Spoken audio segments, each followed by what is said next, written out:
This week, we welcome Julian Zottl. He's the cyber and information operations subject matter expert, or SME, or SME, as it were, at Raytheon. Talk about defending against advanced adversaries. In the second segment, we welcome Federico Simonetti. He's the CTO of, what is it? How do you say that? Exceed Corporation. That's what I was going to say. I was just testing Matt. Talk about how to fix identity and access management. In the security news, Singapore passes an anti-fake news law.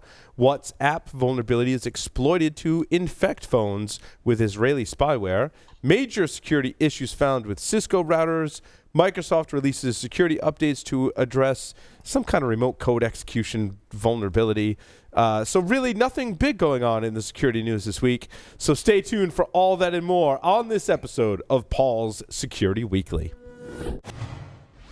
This is Security Weekly. For security professionals, by security professionals. Broadcasting live from G-Unit Studios in Rhode Island, it's the show where exploits run wild, packets aren't the only things getting sniffed, and the cocktails flow steady. It's Paul's Security Weekly. NetSparker, the developers of desktop and cloud-based web application security scanners that enable you to automatically identify vulnerabilities in your web applications and web services. NetSparker scanners employ a unique and dead-accurate vulnerability scanning engine that automatically verifies vulnerabilities with their proof of concept. For more information, visit them on the web at netsparker.com or email at contact@netsparker.com. Is your IT team ready to face the next implementation or upgrade? Do you have a pool of talented team members who are trained and ready to support your organization's growth? The right IT skills development platform can get you past the IT skills gap. With training content that's so engaging, some even call it binge-worthy learning, your team will watch and learn more with IT Pro TV. Get a free team trial of IT Pro TV today. Visit securityweekly.com/IT Pro TV. Thinkst Canary makes high-fidelity honeypots that set up in minutes and requires no ongoing administration. Attackers moving silently on your network advertise their presence by tripping over them. There's a good reason Thinkst Canaries are deployed and loved by some of the best security teams in the world. They're inexpensive, they're simple, and they work. For more information, go to securityweekly.com/canary or direct message @thinkstcanary on Twitter. And welcome to the show. But first, let me introduce you to a man who supplied the fresh pickle juice for our martinis today, Mr. Paul Asadorian. Welcome, everyone, to Paul's Security Weekly. It's episode 604, recorded on May 16th, 2019 at G-Unit Studios in Rhode Island, where we have pickle juice martinis. I mean, it's a very hard job, but someone's got to do it. We got to sit around. We have to smoke cigars, drink, and talk about security. And Paul had to find the pickle juice, and which is also a hard job. I found it at Dave's Marketplace, of all places. Half sour pickles. Half sour is the key to having ingredient. You can't just get like the jar of like the classic dill pickles. It looks like it's been dyed green, kind of. Not that kind of pickle juice, like fresh, half sour pickle juice. There's so many jokes. I'm just going to stop. I'm going with it, Larry. I'm going with it. Here in studio with me, Mr. Matt Alderman, our fearless CEO, Matt Alderman. Fearless and drinking pickle juice martinis. Yes. Man, he's got a lot to learn. The pen tester himself that everyone should fear, Mr. Larry Pesce. I don't know about that, but my pens work. Pens are very well tested. Yes. You did some pen testing this week, in fact. It was amazing. It was amazing. It sounds like you had fun. Did they pass? They actually did. They did a really great job. Can't say a whole lot of it. There was some RF involved, and it was quite amazing, and they did an amazing job. But I still had fun. They probably didn't have... I broke it just a little. Google's Titan authentication key. No. We'll talk about that later. Let's just say that a 13-byte date came into play, and they didn't correctly handle it. A 13-byte date. Yep, 13-byte date storage. Some people will call that a good date. On the lines remotely, Mr. Lee Neely is here with us. Lee, welcome. That was a dad joke. Hey, good to be here. Going to try this from Denver to see how it works, and excited to hear what we've got to find out today. You know what's really funny, Lee, is as soon as they cut to your camera and it came on a full screen for me, I knew within the first half a second that you were in a hotel room because it looks like every hotel room that you've ever stayed in the U.S. So I told Lee, he's like, "Are you going to be here next week?" I'm like, "No, I'm in the studio." You guys missed each other. Right, we missed each other. But one of these days, I can bring him down to the house and he can be on the brick wall studio. Yes. Whoa, that would be cool. That would be awesome. Matt also makes fabulous cocktails, by the way. I do. We don't normally drink for Enterprise Security Weekly, but Matt was like, I'm like, we need to have a drink for the show. And he was like, and all of a sudden, like, cocktails appeared, and they were really good. A Boulevardier showed up on the set. Awesome. Two of them, actually. Suddenly a wild cocktail appeared. Also, a master of the cocktail, Mr. Jeff Mann, is here with us remotely. Welcome, Jeff. Glad to be here as always, Paul. Jeff, I think your drink is the Moon Hatton. That is your drink. I can't replicate it. Drink. Yes. That's no moon. That is no moon. It's no moon. It's a Moon Hatton, Larry. Yep. Outstanding. Register for our upcoming webcast with Kaseya, Salt Stack, and Domain Tools. That's right. We've got some webcasts coming up. If you've missed any of our previously recorded ones, you can go to securityweekly.com/on-demand. If you want to register for our upcoming ones, securityweekly.com/webcast. Do we want to make an announcement about the phone number? We implemented that change. We did. Going forward, for some reason, phone numbers are a required field with GoToWebinar, but we put a checkbox on whether do you want to be contacted via phone or not, so people don't get I was curious. a phone call if they don't want to. Okay, so here's the thing. I was curious about this because I've been getting more phone calls from vendors than emails lately. Mm-hmm. What Sam told me was that it's actually a GDPR loophole potentially that like they can't email you, but they can call you on the phone. So I think all of us collectively in security have likely been getting more phone calls. To deal with that, if you're going to register for our webinars, what I said was, well, I put the brakes and everything. I'm like, hold up. If you're going to contact one of our listeners who has registered for our webcast, they're going to give you permission before you call them. We will not share your phone number with a sponsor if you don't want us to. And that was the rule that I put in place because I'm in the same boat as all of our listeners as well. I get a phone call or two. I got 2 phone calls you just got today. Well, this week. This week I've gotten probably It's 3. my fault, by the way, the CEO's fault. I had posted. And what's the loophole on the web design emails? Right. Okay, so we should talk I'm going to about tell that the too. story, Yeah. okay? All Yeah. right, because I'm the one responsible for all the website emails. The contractor that I want to use down in Venezuela who helped me build the Layered Insight website uses Upwork. And so I had to post the job on Upwork. I think it's kind of like logo bid, right? Like you put your bid out there. Yeah, right. And so I put it up there because I needed him to respond to it so I can hire him to redesign the website, which is part of what we're doing, make it easier to find content on the website. We're making a bunch of improvements. Well, I kind of accidentally I was trying to connect with him directly, and it got posted publicly, and so instead of replying and putting a proposal through Upwork, they literally pulled the phone number off of the securityweekly.com website and just started, well, first they emailed, but then they would literally call him Paul all week. Well, yeah, that phone number crazy. is not, like, I don't go to great lengths to hide that phone number, put it that way. Nuts. Like every 5 minutes, the phone's ringing. It's some vendor from India who wants to rebuild my website. Ceremonially, somebody ought to slap Matt right now. Yep. Go ahead. It happens. It happens. The old Gibbs back of the head slap, right? Yep. First time using Upwork, so I have now learned my lesson. First time using the internet. No. Because none of us have ever posted in the wrong context and had people come back that we didn't expect to. That's never happened to anybody else in the group, right? I've never typed my password into IRC, ever. I think you're lying if you've ever said you haven't typed your password into a window that you shouldn't have typed your password into. Yeah. Like you think it's the text box to your wife, and all of a sudden it's somewhere else. Yeah. Now it's your old password because now you have to go change it everywhere. Julian Zottl is here with us. He is a cyber and information operations subject matter expert for Raytheon Intelligence, Information, and Services. Did I get that right? Business. Yep, you got it. Yes. And Julian, you were on a Black Hat interview representing kind of the response to advanced adversaries for several clients. And so we said, we should bring Julian on the show. So Julian, welcome to Paul Security Weekly.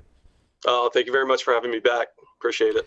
So Julian, and we talked in a very kind of narrow context the last time you had done a segment with us. So we'd really like to get to know you better and have our listeners know you better. How did you get your start in information security? Actually, I started at a very early age, just in computers in general.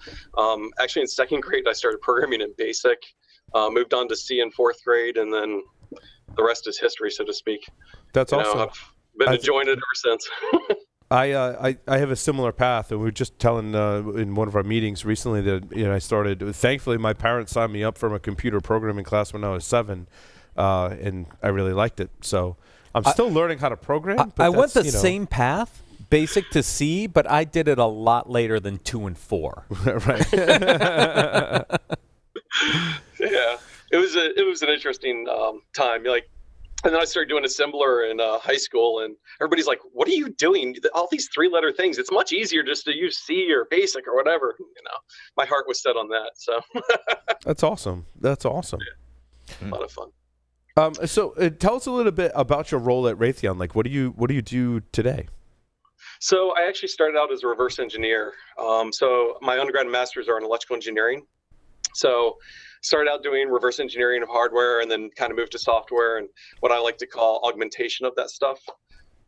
After that, I got involved in a large project doing a national defense system for, obviously not the U.S., a country outside of the U.S., where we were doing essentially terabit defenses.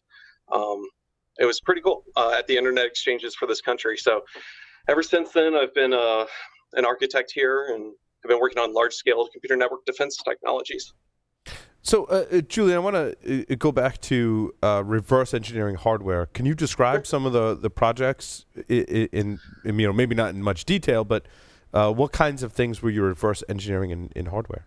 Right. No, unfortunately I can't give specifics, but if you think about what you would want to reverse engineer and what you would want to augment for, let's say, intelligence purposes or something along those lines.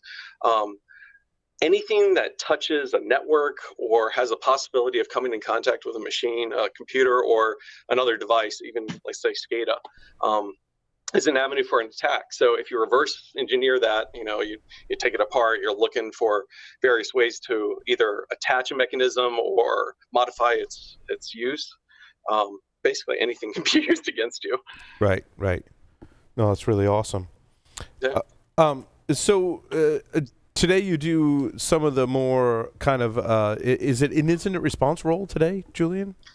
So I actually do some incident response, but most of my role is on large scale architectures, developing systems to protect U.S. government and other agencies. So think like systems that encompass 200-300 racks to protect an agency. Everything from the artificial intelligence side nowadays to traditional computer network defense stuff involving products from Cisco, etc. So I guess we need to kind of draw some lines in the sand, right? Like there are most of the organizations in the world today probably don't need to put an enormous amount of resources in protecting against advanced adversaries, right? Like it's kind of a nice to have for most organizations. Am I framing that? Do we have a kind of agreement on that statement? Yeah. You mean the APT? The APT threat. I think it comes down to, how much money does that organization have to spend really? Because you can get a 90% solution for most of them for, let's say, $1 million, for give or take. But to get to protect against the advanced threats, the side channel attacks and things like that, it's almost cost prohibitive. Now, that being said, there are places where the mission dictates, that you do protect against those kinds of things. So, I think you're right, Julian. It's more of an economics question, right? And I largely agree with what Julian said, right? Like there's probably like an average dollar amount to get to like roughly like a 90%. It's an 80-20 rule, right? Yeah. 80% can be done with with a certain budget, that last 20%, how do you achieve it in a cost-effective way? It becomes exponentially it kind of a cost, right? Like you're talking like 10 times what it costs to protect that 80% you might spend protecting that 20%. Is that? No, that's very fair. A great example of the side channel attacks is something like GSMM, right? They're taking essentially the RF that's coming off these machines and picking it up through cellular connections, right? So how do you protect against that? Do you put, let's just take a large corporation, do you put every machine inside a Tempest enclosure? No, you can't do that, right? It doesn't make any sense. So, Julian, Tempest enclosure, is that like its own like little Faraday cage around the computer to prevent RF so emissions? A Tempest enclosure, and it's you can find sources out on the internet about it. Just Tempest, all uppercase. It's a way to prevent any kind of machine, and it doesn't have to be a computer, obviously, from transmitting any RF out, essentially. And it's for the purpose of protecting it against side channel attacks, because side channel attacks can come in all kinds of forms, right? It can come from acoustics. There was they can come from the left side, right? the right the side. Well, now hold on, Julian. Via the disk.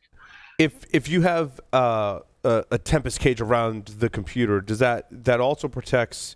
It's like a physics question, right? Like sound waves and radio waves. Yeah, to an extent. Yeah, it depends on the Tempest enclosure, but yeah, for the most part, you're right. Exactly. So now, it's interesting, and one of the things I wanted to dig into, Julian, was we cover, over the years, we've covered a lot of articles about like these crazy side channel attacks, right? Like the emissions from your monitor, the emissions from your keyboard. What I want to dig into in this context, right, you put something around your computer because the fans, right, can be controlled by the motherboard, the firmware that essentially lives on the motherboard or daughter board, and that can be used as a side channel attack to leak data out of the organization, right? Is that similar to what you're referring to? No, that's exactly what I'm talking about. It's fascinating because when you think about it, varying his fan speed, you're like, oh, what's the deal with that? But if you pick that sound up with a microphone, you can turn it into ones and zeros. And if you've implanted malware on that machine, you can export information very slowly, mind you, on either the temperature side or the fan side, but it's perfectly doable from places that it probably should not be able to. Yeah. Quicker ones are, of course, like RF. Anything that's higher frequency, things like the bus between the North Bridge and the South Bridge on a motherboard. If you vary that speed and give off a specific RF, now you can pick that up and now you can export information very quickly. Yay, FM radio. Now, yeah, exactly. I mean, not that I've done it with those particular things. No. right. Yeah, Larry's talked about this in various segments as well. But when we cover those attacks, we kind of paint it in the light of most people don't need to worry about this. This isn't feasible today. We're generally not hearing about this in the wild. What I think I gleaned from our short time together at Black Hat last year, other than sweating a lot because we're in the heat of the desert, but was that these attacks do happen in certain most environments. Definitely is.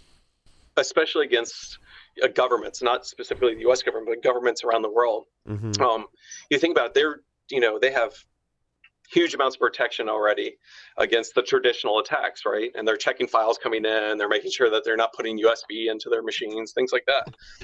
But there's other ways to implant and export information. And it's been a real challenge. I mean, how many people a lot of us run UPSs and stuff, but how many people condition their power, and things like that? Because that's a perfect avenue for exporting information.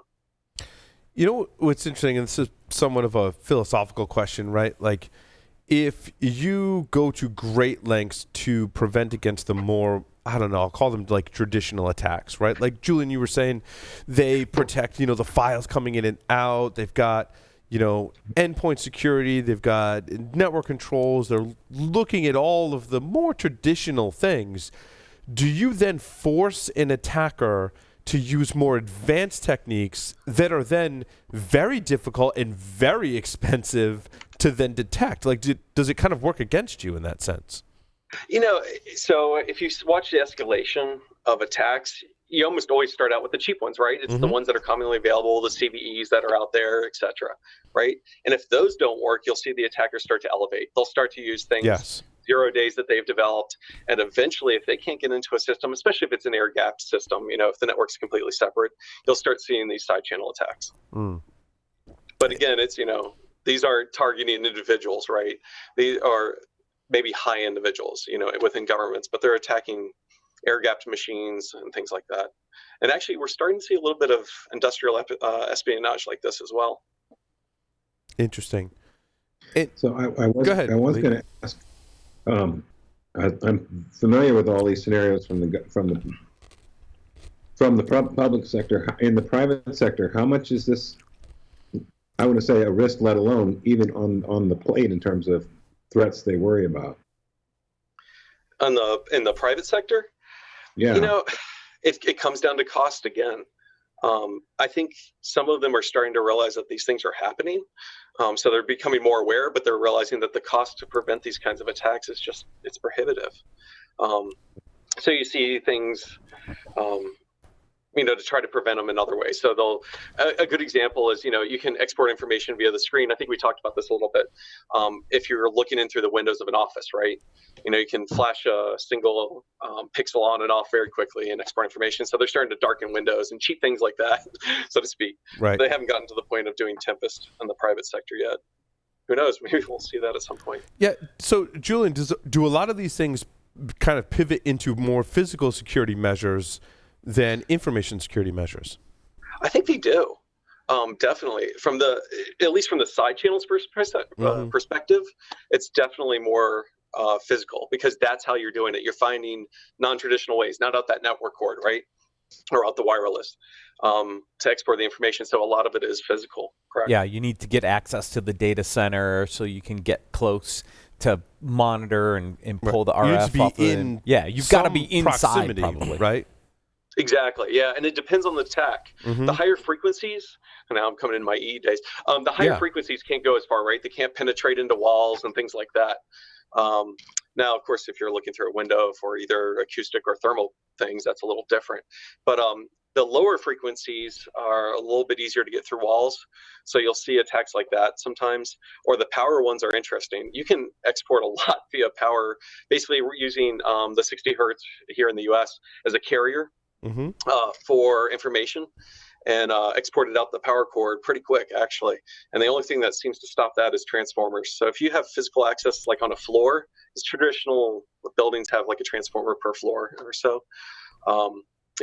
It's shocking. I can be down the office. He's bringing back my double E day. Right? That's exactly how the power Wi-Fi line networking stuff works. Yeah, Wi-Fi extenders, right, will sometimes take in the Wi-Fi and then send it over the power to extend the Wi-Fi, right? Yeah, it's power line networking. Yep. And if we learned from Dave Kennedy, who has done some of these stuff, you can actually, if you plant that device close enough to the panel and to the meter, you can actually backfeed it to the street, and you can pick it up down the street.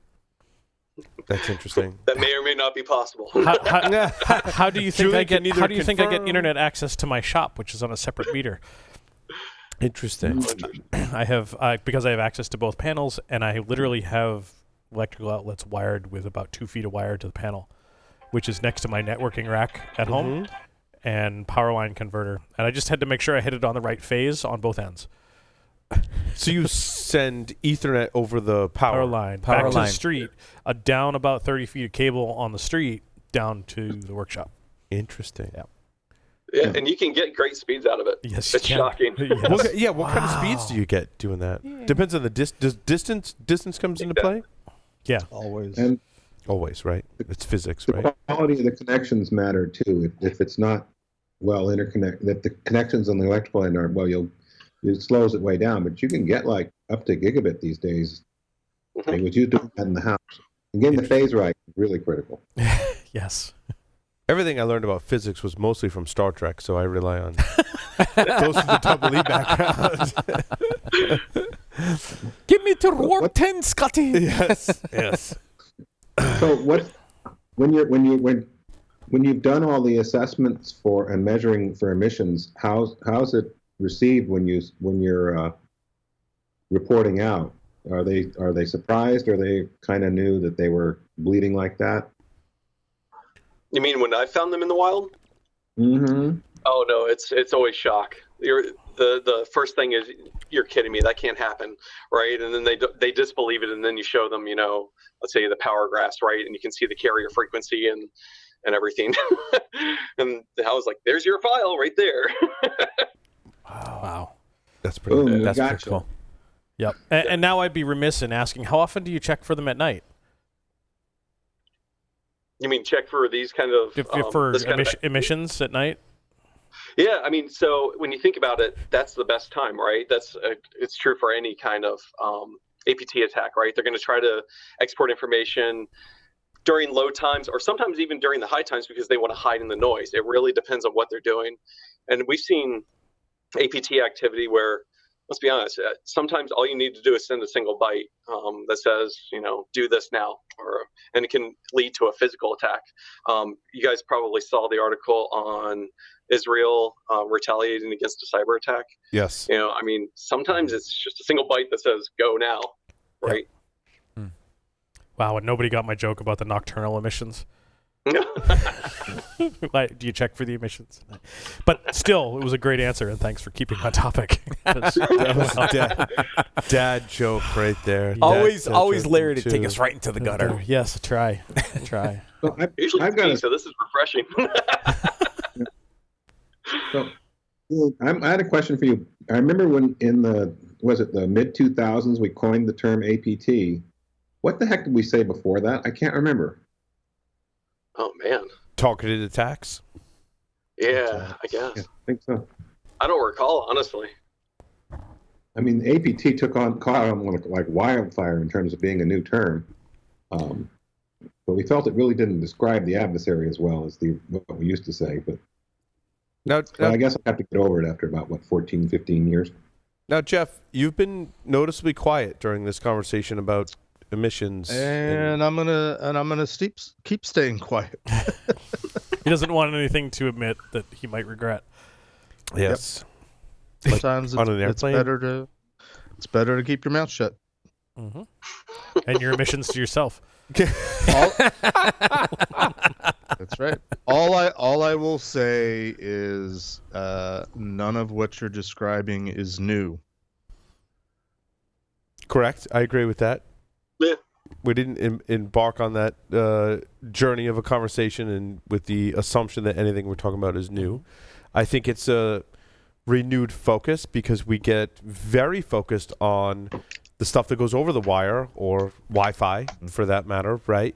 Yep. And tend to downplay, not necessarily forget about, but when these items come up about advanced adversaries, I think largely folks defending enterprises are in a couple of different camps, right? I think for the majority of attacks, we're like, okay, yes, it's going to happen to me, which we've come a long way in 20 years, right? 20 years ago or so, we were like, hackers would never target me. Now I think we're largely in the mindset where, yes, hackers are going to target me. Now when we talk about side channel attacks and advanced adversaries, we're like, yeah, a couple of camps, that's not going to happen to me. Secondly, I've got enough to worry about defending all of my users, apps, data. They're going to come network. after me, but with what level of sophistication? Correct. Yes. Yes. Because if you can still go after the easy attacks, why am I going to do a side channel attack that's a lot more sophisticated and potentially expensive? Where my guess is where most of these attacks are happening when you think about nation states, governments, and trying to infiltrate those where there are really good defenses in place, and the only way they can try to get into these environments is using some of these side channels to get in and sneak in and get data. Now, Julian, from a cost and kind of difficulty perspective, what are some of the monitoring techniques that we can use to say, look, we've got things pretty well locked down, we think, right? Maybe we've had testing, we've had Larry or Joff or someone on site for a week, and we're pretty good with the more traditional level attacks.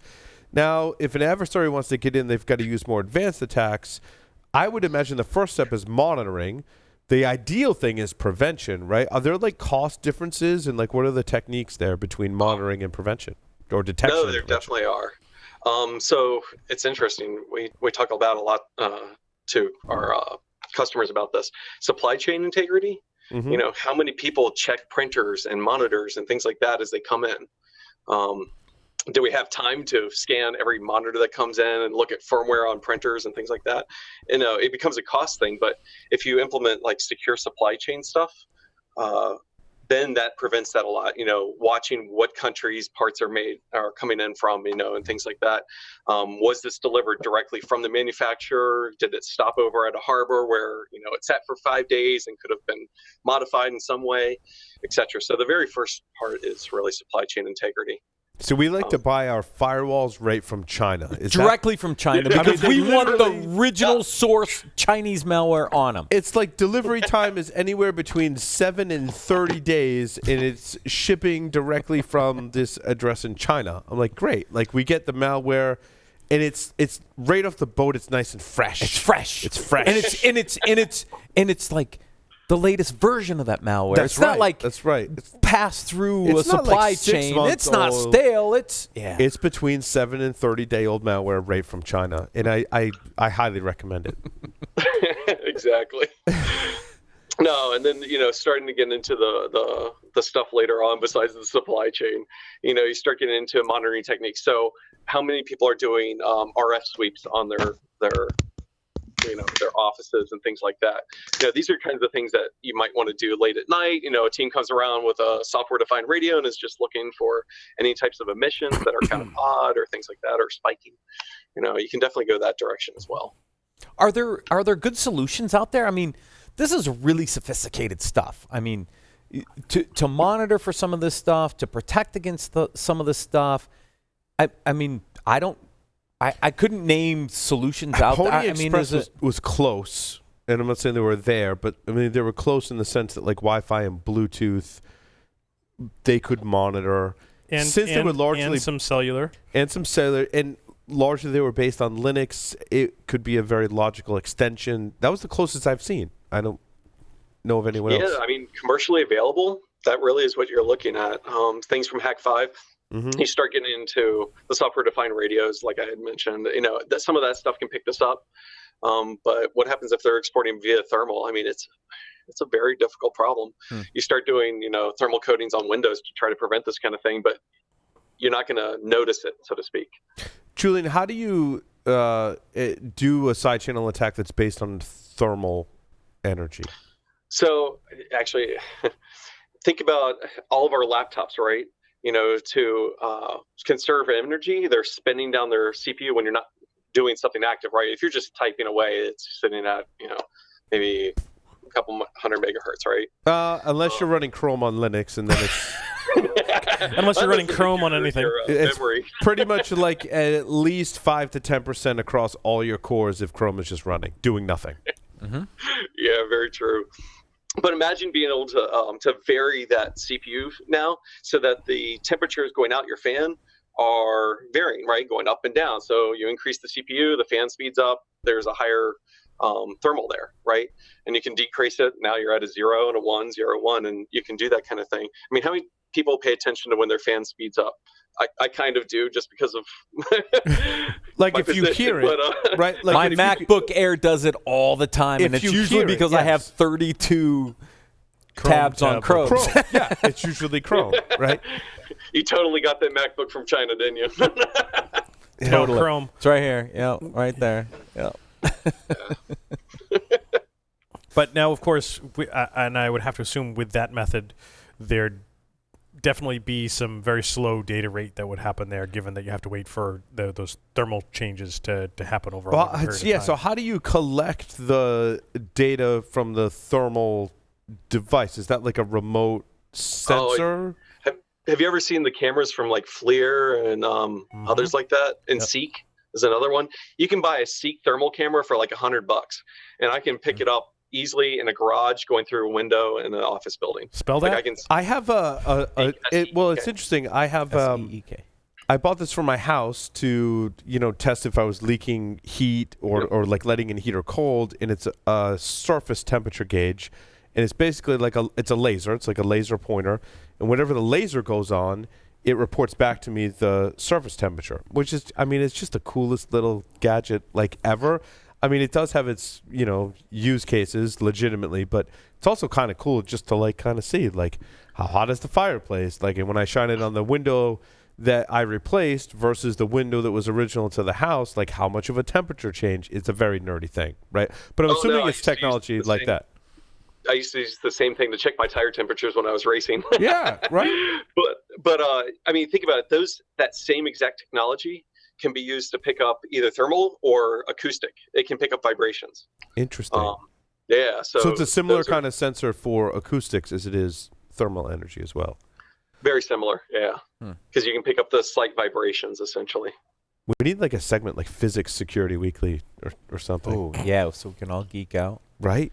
Yeah, we need a PhD in here because I can't do it. We do. Well, yeah, exactly. Dr. Doug could probably help us with that for sure. So, Julian, other than these really sophisticated side channel requiring physical proximity attacks, is there like a class between the, again, to lack of a better term, more traditional security, the side channel requiring physical proximity? Like, what sits in the middle there as far as advanced adversaries go? Good old human is what I'd say. People coming in with USB sticks, things like that. Honestly, if you can get physical access, I mean, that's kind of like the middle ground, right? Game over. It really is.